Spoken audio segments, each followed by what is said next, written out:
গত পরশু দাগি সিনেমাটা দেখে এলাম এবং আমার মনে হয়েছে যে এই ঈদের সবচেয়ে ভালো সিনেমাটা আমি দেখে ফেলেছি। এবং এই সিনেমার জন্য শিহাব শাহিনের ডিরেকশনের যে মুনশানা সেটা তো ছিলই, পাশাপাশি গত 2 বছর ধরে নিশো কোনো কাজ করেনি।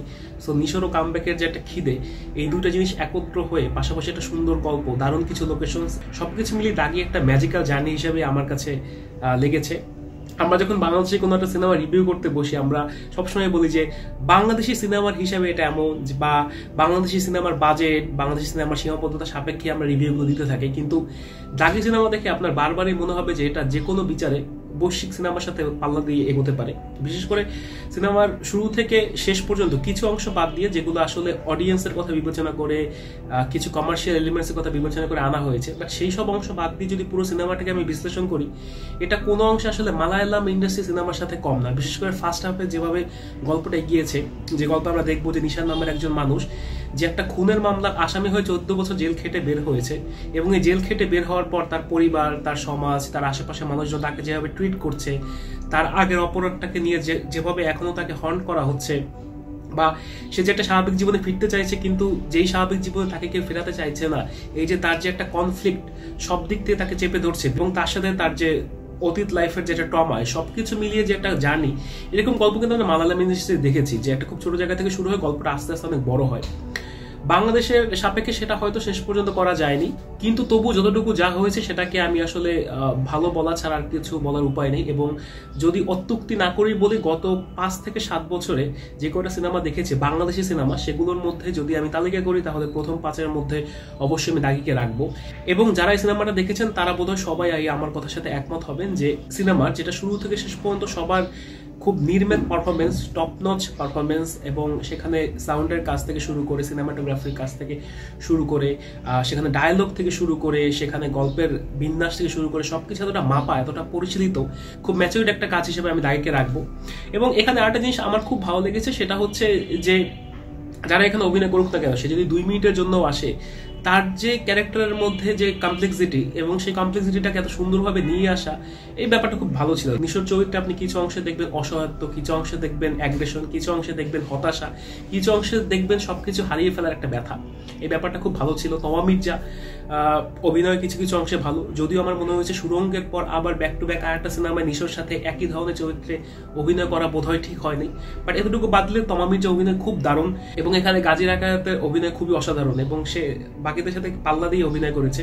সুনেরাকে এত মিষ্টি লাগবে পর্দায় সেটা আগে কখনো ভাবিনি। পাশাপাশি শহীদুজ্জামান সেলিমের মুখে উর্দু উচ্চারণের যে শেরগুলা শুনলাম, খুব ভালো লেগেছে।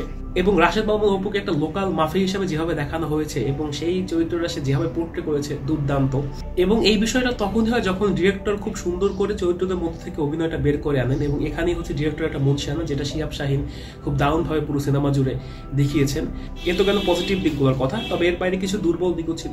প্রথম দুর্বল দিক আমার মনে হয়েছে যে এই সিনেমাটার অ্যাকশন সিনগুলো খুব দুর্বল। এর কারণ হচ্ছে, আমার যেটা মনে হয় সেটা হচ্ছে, শিহাব শাহিন যেহেতু অ্যাকশন টাইপের সিনেমাগুলো বা কন্টেন্ট খুব কম করেন, সেহেতু তার সিনেমায় এই ব্যাপারটা হয়। এবং আমার মনে হয় নেক্সট টাইম তিনি যখন সিনেমা করবেন এবং সেই সিনেমাতে যখন অ্যাকশনের সিনগুলো থাকবে, তখন যদি সে অন্য কোনো ডিরেক্টরকে নেন অ্যাকশন কোরিওগ্রাফি করার জন্য, মনে হয় একটু ভালো হবে।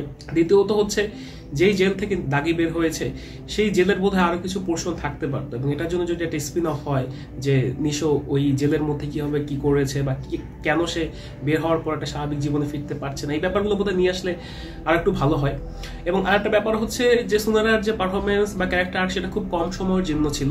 এই বিষয়টা আরেকটু হয়তো অন্যরকম হতে পারতো, বা তার ক্যারেক্টার হয়তো আরেকটু ডাইমেনশন আনা যেতে পারতো, কারণ যতক্ষণ সে পর্দায় ছিল বেশ রিফ্রেশিং একটা ভাইব ছিল। সুতরাং তাকে আরেকটু সময় পর্দায় পেলে হয়তো ভালো লাগতো। বাদ বাকি কোনো কিছু নিয়ে অভিযোগ নেই, বরং সিনেমার শুরু থেকে শেষ পর্যন্ত খুবই মুগ্ধ হয়ে উপভোগ করেছি। এবং সাধারণত যেটা হয় যে বাংলা সিনেমা দেখতে বসলে কিছুক্ষণ পর পর একটু ঘড়ির দিকে চোখ চলে যায় যে কখন সিনেমা শেষ হবে, কখন বের হবো। এই সিনেমার ক্ষেত্রে সেটা মোটেও হয়নি, বরং সিনেমার যে জার্নি, সেই জার্নির সাথে একেবারে শুরুতেই হুকড হয়ে যাওয়ার কারণে, এবং এই নিশান নামে একটা সামনে কি করবে সেটা নিয়ে ভাবতে ভাবতে এতটাই মুগ্ধ ছিলাম, সিনেমাটা শেষ পর্যন্ত দেখতে বাধ্য হয়েছে। বলাই বাহুল্য যে দাগি আসলে ভেতরে দাগি কেটে গিয়েছে। দুইটা পার্সোনাল এক্সপিরিয়েন্স শেয়ার করি। প্রথম পার্সোনাল এক্সপিরিয়েন্স হচ্ছে, যারা সিনেমা হলে বাচ্চা নিয়ে যান তারা একটু কেয়ারফুল থাকবেন, কারণ যারা সিনেমা দেখতে যাচ্ছে তারা সবাই যে চিপায় চাপায় এক্সট্রা কারিকুলার অ্যাক্টিভিটি করার জন্য যাচ্ছে ব্যাপারটা তা না, তারা আসলে অনেকে সিনেমা দেখতেই যায়। সুতরাং হয় কি যে বাচ্চারা তো আসলে 2.5 ঘন্টা সিনেমা দেখতে তারা কেন চাইবে? বাচ্চারা তো আসলে সিনেমা দেখতে যায় না, ওরা তো আসলে বাবা মার সাথে ঘুরতে বের হয়। সো ওরা কিছুক্ষণ পর পর চিৎকার চেঁচামেচি করে, কিছুক্ষণ পর পর চিপসের প্যাকেট নিয়ে টানাটানি করে, বা পেছনের সিটে একটা বাচ্চা থাকলে ওর সাথে একটু খুনসুটি করার চেষ্টা করে। এতে করে যেটা হয় যে থিয়েটারের পরিবেশটা একটু ঝামেলার হয়ে যায়, এটা একটু মাথায় রাখলে ভালো। আর দ্বিতীয় সমস্যা হচ্ছে আমার ব্যাক সাইডে যারা বসছিল তাদের একটু পরপরই কল আসছিল। কিন্তু এটা তো একটা কমন ম্যানার যে আপনার যখন কল আসবে থিয়েটারের মধ্যে আপনি বের হয়ে কলটা রিসিভ করবেন, কিন্তু আপনি যদি ওই থিয়েটারে বসে আধা ঘন্টা ধরে কথা বলতে থাকেন তাহলে কোন সিনেমা যে কনসেন্ট্রেট করবো, সামনের সিনেমা না পিছনের সিনেমা, সেটা একটা ঝামেলা হয়ে যায়। এটা একটা ব্যাপার ছিল। সো এই ব্যাপারগুলো যে একটু আমরা যদি একটু কমন কার্টেসিগুলো মেনটেন করি তাহলে বোধহয় সিনেমা দেখার এক্সপিরিয়েন্স সবার জন্য আরেকটু ভালো হয়। সো সবকিছু মিলে এই ছিল আজকের রিভিউ। আমার কাছে মনে হয়েছে দাগির মতো সিনেমা আরো হওয়া উচিত, শিহাব শাহিনের মতো ডিরেক্টরের আরো সিনেমা বানানো উচিত, এবং নিশোর সিনেমার পর্দায় আরো আসা উচিত। তাই বলে এমন না যে ফ্রিকোয়েন্টলি আসবে, সে যদি ভালো গল্পের জন্য 2 বছর ওয়েট করতে চায় করুক, কিন্তু যখন সে আসবে সে এরকম একটা সিনেমা নিয়ে আসুক। এবং পাশাপাশি একটা আক্ষেপ, আমরা যদি জঙ্গলি সিনেমার দিকে দেখি, ওরা যে সুন্দর করে একটা প্রমোশন করেছে, এরকম একটা প্রমোশন কিন্তু দাগিও করতে পারতো। এবং আমি দাগের প্রমোশনটা দেখেছি সবচেয়ে কম। সো এই দিক দিয়ে হয়তো অন্য কিছু ভাবা যেতেই পারতো। সো এই ছিল আজকে রিভিউ। দেখা হবে পরবর্তী কোনো ভিডিওতে। টিল দেন ভালো থাকুন, সুস্থ থাকুন। Signing off.